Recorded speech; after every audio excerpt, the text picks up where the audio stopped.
Welcome, everyone. It is a sunny day outside. The days are getting longer. We are more people getting vaccinated, less COVID cases.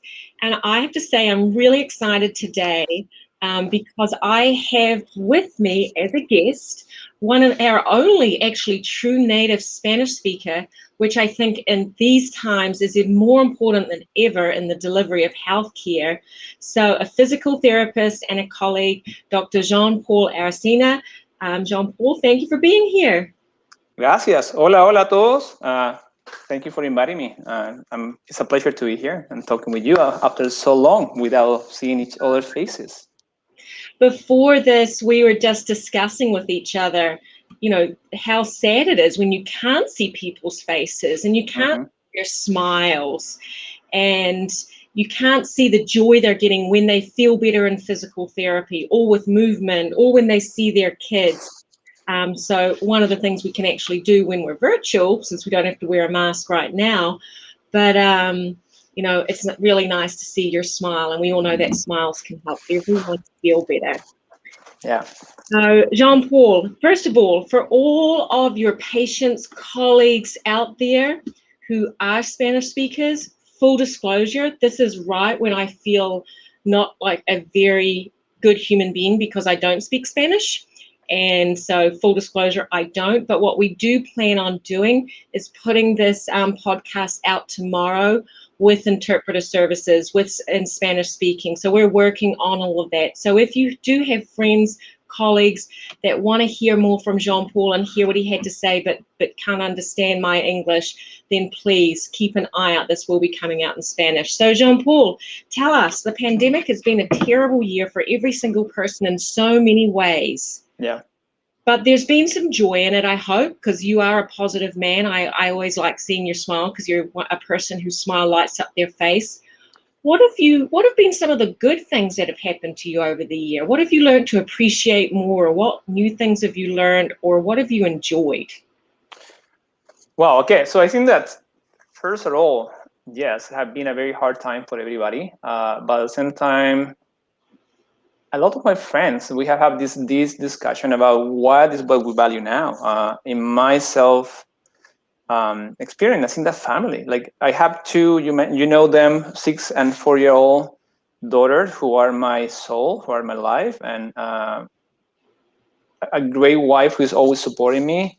And during this time, in the beginning of the COVID, we were both working by doing telemedicine in my case, and her teaching online. And in our case, we were very lucky that we start COVID in this small island in Massachusetts called Catihan, which is a beautiful place, a bubble, and it's our heaven. It's our place to be relaxed, and that relaxation became our new life. We were able to, I was able to see 40 patients every week, but then during my lunch break, I went to the beach. And for half an hour I walk, I hear the waves, I do a little stretch, and then I came back and I try to motivate my patient to do the exercise at home. And that connection between family, free time, and nature is what have become even stronger now with COVID. And I think that that's why I'm here talking with you is brighter days through better movement is exactly look outside, look the sunny, and see how sunny day is outside, and you want to run outside and play and see birds and see kids playing around and be happy. So yes, family and outdoor, and find the motivation to do whatever you want despite the restrictions that are up there. You speak in such a way that would motivate anyone to feel happy and appreciate what they have. So it's a gift that you have, Jean-Paul, which I know I appreciate it, and your patients do as well, and obviously your wife and your lucky daughters. So the things that you learned through the pandemic about lunchtime, get outside, appreciate things. Now that you're back in the clinic and back, probably it's very easy to go back to the hustle of what life or how have you managed to sort of try and maintain some of those new appreciations and hold on to those? So I'm lucky enough to have a patio. No, I have my own house, and I have a little green area that we have. And I don't know, if there's no rain outside, we are eating outside. We are enjoying being out. And when I'm in the clinic, we in Division Street, we have this area outdoor. If there is no rainy, we are outside doing the exercises. I really enjoy to feel free. I think that I like and I love working in outpatient clinic because you have the creativity, that space to create something new for that patient, no? And sometimes I feel that when we're at work, we feel constrict, we feel in a space. But when you look abroad, you have plenty of opportunities to do things that you like.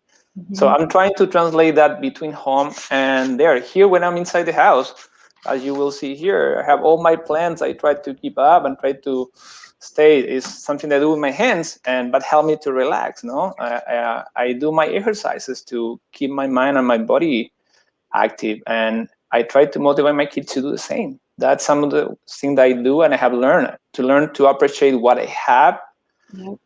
Try to look beyond what we have lost. As you say, the physical contact we lost for many times, for so long, but now we're getting it back. We can start seeing friends again. I know, it's such a joy to be able to reconnect with people. And so, you know, again, your mindfulness about how you spend your time and your creativity and all of those things are inspiring. Let's jump onto a topic. Let's talk about pain. Yep. And I know that you see a lot of people dealing with pain, and there's a lot of questions about what pain is. Talk about pain scales. We talk about the cause of pain, all of those things.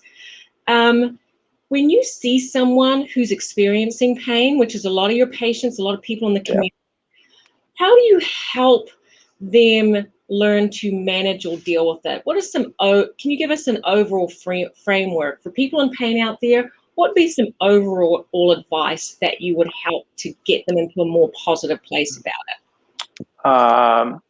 First, I think that the first part is recognizing that pain is a signal, no? It's a signal of your body telling you that something is happening. No, always something wrong. Something is happening. And then that signal need to be translated, no?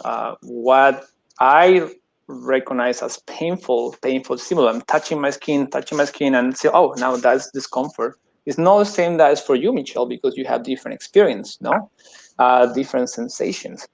So the first part I do is that recognizing, okay, you have pain. Now let's try to figure out why and understand. And I think that I explain to them that pain is a natural response. It's like a new system. It's telling us that something happened. Now let's try to find what is happening. Is there discomfort? Is there a stretchy pain? Is there a deep pain? Tell me more. And when they start identifying, I'm making them more self-aware. No, okay, this pain is actually coming from my back. Actually I can reproduce. Oh, I can decrease it. Okay, so now you can control your pain. Let's see, could we eliminate it for hours? Could we eliminate it fully? So let's start work together. So one that I recognize is that yes, what they experience is real, and that actually could be modifiable. I've seen that engage better with me, especially with the Spanish community, which unfortunately for many of them they are chronic pain patients. No, they have been in pain for so long, but I think it's because nobody have taken the time to explain them. Okay, or listen actually. Okay, tell me more. Okay, when do you start feeling that pain? Is this the same pain that you have always had? Like, tell me more about how's the pain and how are you able to control it? And if they tell you, yes, that's perfect. It's a window. Okay, when do you control that pain? How? And from there we start validating and then explaining the nature of what is pain and how we can identify, translate it, and then modify it. Well, I really love what you just said, that pain doesn't necessarily mean something is wrong. Pain means something is happening. I love, because it's always hard for people when they hear, oh, you know, it's not in your head, but it's not a real thing, or maybe it's not. Pain does mean something's happening. I think that's a wonderful statement. And then your ability to learn how to control and modify it. because I think for so many people, pain, when you don't know what it is and you have no control, is automatically going to be worse. Yeah. As people are listening out there, this is a perfect time to let us know you're out in the audience. I'd love to know who you are. I'd love to know if you have any questions. This is a great time, especially to ask Dr. John Paul if he has any questions that he might not be able to answer. We like to stump our guests sometimes just for fun. You can also watch us or let any of your friends know that they can watch us on performanceptri.com/live. And if you put a comment in today, you will go into a drawing. Today we are giving away, something's coming up. We are giving away one of these awesome Yeti Ramblers with the PPT man or woman on it. And so that's up there. So we'll be giving that away later in the show. So please sign up on our website. You'll actually go on the drawing for every week's drawings. Every week we give away something else. And also, again, we would love to have questions for people out in the audience. So we jumped on pain. From pain, one of the words you noticed in there is stretch. And I know stretching, and you even mentioned stretching earlier in your comments. Yeah. And I actually read on a little bio you wrote, which I'm just going to take your quote because I love it. Stretch like a cat and feel like a lion. What? Hey, I love it. That's what we called this podcast. It's a very cheesy say, but I have that image of the cat because I always tell my kid, like every time I wake them up in the morning, it's like, okay, I'm gonna stretch. Oh, let's do a cat, and I stretch their arms and stretch their legs, and I tell my patient, like, remember when you were a kid, what was the first thing that you did when you woke up in the morning? And think yourself, Michelle, what was the first thing? You will just getting out the sheets, and then you start kind of connecting and moving up. As we get older, we are trying to sleep as long as we can and trying to get quick to work. So it's go from bed to stand up, and then your day started, and you didn't have that time to connect with your body. And I think that for that reason, for me, like, okay, take that 5 seconds, stretch, connect, how you feeling? Okay, now I'm ready to start. And now if you add a routine, a specific routine, 3 or 4 exercises that you do in the morning, you're gonna feel strong, you're gonna feel open, you're gonna feel ready to start the day. And that's how you have your lion energy, just by being a little cat and stretch around. Love that. And I'm going to ask you now to demonstrate those 3 or 4 stretches you'd recommend. Perfect. While you're getting ready for that, I was speaking to someone else and they were talking about routines, and we talked so much about getting ready to sleep at night and making sure you're in a good routine so you can sleep well, because sleep is obviously so important. But I've heard someone else talk, which you're reminding me of, the routine you start the day with is super important as well. As you mentioned, when I press snooze on the alarm 3 times because I don't really want to get out, and then I roll out of bed and I figure I don't have time for a shower, so I'm just going to use dry shampoo and throw on some clothes and go to work. That's not really setting me up for success. But if I snow every day, I'm going to start with a big stretch. And now as I get out of bed, I am a lion. So I love it. Show me the stretches. What should I do? So let's say, I think that the first thing I do is like, okay, how do I work out? Oh, okay, my wife's always in my right. So the idea is to open your arms as high as you can, as long as you can. If your hands are, I don't know how big is your bed, but imagine that you need to touch each border, each side, okay? And stretch until you feel that almost your back are pumping, and then you relax. And then you go to the opposite. You just bring your knees to your chest, no? You can bring one, you can bring both, and you stretch, you breathe, and then slowly relax. That's kind of already setting up your spine. And then when you wake up and you sit right next to your bed, you can go on the side and you can do a little stretch on the side. So your QL now is stretching, your lats stretching. You are adding a little breathing. Perfect. And then you go to a side exactly the same. You go up, stretch, 30 seconds, you breathe, you try to feel every single your ribs stretching. And then when you go, again, we are in the border of the bed. I'm gonna go forward, try to touch that ground. If you can touch with both palms the ground you touch. As you get here, that's your control area. Stay there and breathe. Curve your back. And finally, as you stand up, you are out of the bed. You are bringing your hands above your head, and you're gonna try to do that stretch. And there we go. And we are ready to go. I'm going to do that tomorrow morning, and I think everyone out there to do it. It actually makes me feel good looking at it. And for people watching, I love the fact that you are discussing breathing, the importance of that. We always want to remind our people that that breath, that's truly helping your cardiovascular system. It's getting that nutrition and that blood through your entire body and waking you up and helping your body function and move the best that it possibly can be. Yeah. Just life just seems a little bit too short not to do the best we can to feel good every day. All right. We've talked about stretching like a lion. Mm-hmm. I love your philosophies on pain.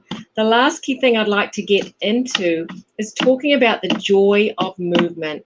Now, I'm really reading an interesting book at the moment called Exercising. Okay. And it talks a lot about the fact that we are actually originally hunters and gatherers. And although we're made to move, walk, and for many hours and be physical, we're also programmed that if we don't have to, we should be resting because we're trying to conserve calories. Yeah. Obviously, we live in a very calorie-rich environment and access to food these days, and the fact that we don't have to walk 5 miles, dig and hunt for food and whatsoever. So the fact that we have to figure out how to truly exercise now, which is not something our ancestors had to worry about, need to move for our health. What are some of the other ways you can find joy in that? And I think it's easy for you and I. We're physical therapists. We obviously love movement. It's who we are. But so many people in our community don't want to walk and don't want to exercise because they don't find joy in it. How do we help those people? So, to know a little bit about me, I used to work in recreation when I was younger. I was to work in like a summer setting. We were the one who were pushing you to do some game with us, and I grew up as an athlete. I was always playing different sport. I was the kid who was wanting to do everything. My sister always joked with me that I was the me. I want to do it. And that had always made me feel that I need to move. And that movement, if I don't have it, as you say, we are hunter. No, Peter Gray is a PhD from Boston College. He talked a lot about playing and play theory, and how we are human who need to play in order to learn, that cognitive aspect that the kids need to have in order to and especially playing outdoor. Like hunters need to go outdoor. When they go outdoor, they need to learn about the weather, they need to learn about how are you gonna catch that animal, how are you gonna get the sources. So with that in mind, for me, more than having fun is to learn how to play again. If we are adult, we lost that sense of playing, that sense of, okay, I'm gonna run, and that's 5-second run adrenaline that you used to have when you were a kid. You get it back, and for me, it's hard for me to go to the gym and motivate and do 10 curls, bicep curls, because doesn't fill me. No, I need to have that competition. I need to have that interaction with others. So what I tend to do to my patients is, okay, with who do you live? And okay, do you have any grandchildren? Do you have any daughter or sister, or even a husband, wife, whatever? You have neighbors who will like to take a walk with you. And I say, well, but I don't like to talk, to walk that much. Well, do you like to talk?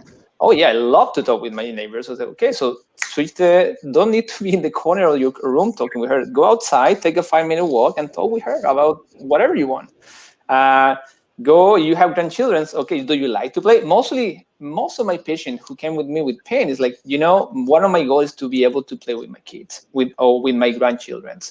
And that idea of be able to play back again is, for me, is like, perfect. I can help you to do that. Let's do it. How do you want to do? Do you want to run? Do you want to jump? Do you want to dance? As Latinos, we tend to dance every time.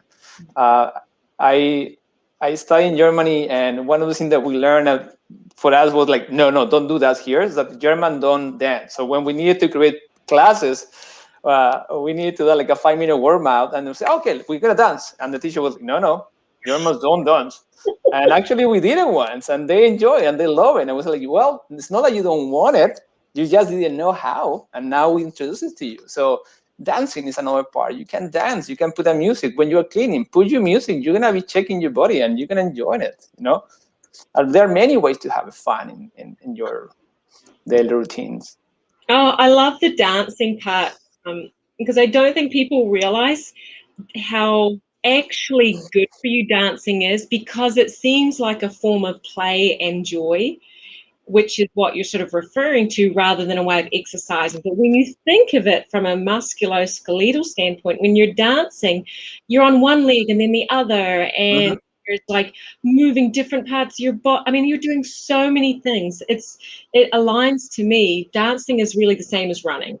Decide what you want to do. Go for a run or have a dance party. They're going to do actually very similar things when you're looking at your general health. So Yeah. what kind of dancing do you like to do with your family?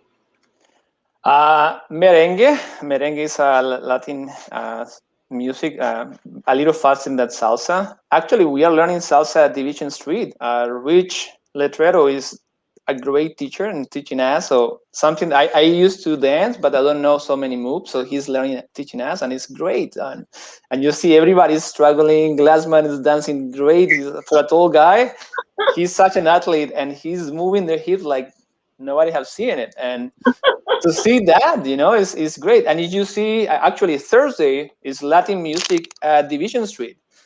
We start doing it every Thursday. So now you go there, people actually ask like, oh, great, this is Thursday. We are doing, and you see Latinos and you see Americans and all the rest of our patients moving around as they're doing the exercises because they're feeling the rhythm. So for me, it's a little bringing back a little of the culture, but to the music. So at home, anything, any music really. We can even dance classical music. I just start joking around. I'm a ballerina, and my kids follow me. It's about feeling. It's not a specific rhythm, but about the mood that is in the house at that point. Oh, I bet you're a really good dad. I bet those girls just have so much fun with you. And I love the Thursdays Latino Music Day at the Division Street Clinic. Bringing that joy, especially into an area where you do have people who are in pain, trying to rehabilitate and feel better. I mean, that puts a smile on my face. Yeah. All right, let's do a little drawing today. Again, anyone who's out there who has questions, please feel free to ask them. We'd love to know actually what your favorite activities are removing. Obviously, Jean-Paul is a dancer. I've got to say, there's nothing that I love more than a good dance party, especially if I get to dress up as well. Yeah. I think it's really fun. And I think it's the creativity, and you can almost remove yourself from the rest of the world and be free. Yeah. So there's definitely a lot of Mamma Mia and things like that in my household. Okay. All different dances. So we have not getting to the state of doing choreography, but we are getting there. Our 2 kids love to dance, and the little one, Alice, actually, she have hips. She have the Latino inside her, and you can see her like. That's what I love about our family. Is we allow them to give space. We don't worry about entertain them. No, they entertain themselves, and you can see the first thing that they do when they are playing is put music, and they have music in the background. And now sometimes I is the DJ. I don't move the music; they put it on, and so yeah, it's kind of fun. I think that's so interesting, because if it's something that I've noticed with my kids, and mine are a little older, they're 17 and 14, but music is a really important thing in their lives, and probably more so in this last year when, they obviously couldn't be as active with their friends in school as other times. But I mean, they have the music, my son's in the shower with the music going. He's in his bed. The music is always there. And I love hearing the different kinds of music. I mean, it's not just the, top 20 hits. He's going from Beatles to reggae to a little even classic, like it's all over the place. So, yeah. It's a fun, nice way to explore our environments. All right, let's give away this this big Yeti hydrating bottle. I actually tried to take one of these home yesterday, but decided that was bad of me. Sarah, tell us, who's today's winner? All right, the winner is George Pryor. Congratulations, George. Congratulations, George. We will be reaching out to you, and this will help you stay hydrated, because obviously hydration is super important all through the year, but especially on these sunnier, warmer days. Next week, let's see who's joining us next week. Thursday, 1 o'clock. We are joined by Dr. Will Champion, and I love Will already because I love that smile on his face, and he almost looks like his dog. That is a beautiful dog. So we're going to be getting on to strength training and mindfulness, giving away our earbuds and a hat, and I'll certainly be asking Will what kind of music he listens to when he's strength training, and I want to see how he moves his hips if Moringa music starts up. It's one thing, I'm kind of one of those white girls can't dance. I mean, I pretend I can, but really it's not something I truly want to see in life, but I feel good. All right, John Paul, listen, you have been awesome. I thank you so much for the care you provide our community. You have the last words. So 15 seconds of advice. What's your final advice for the community?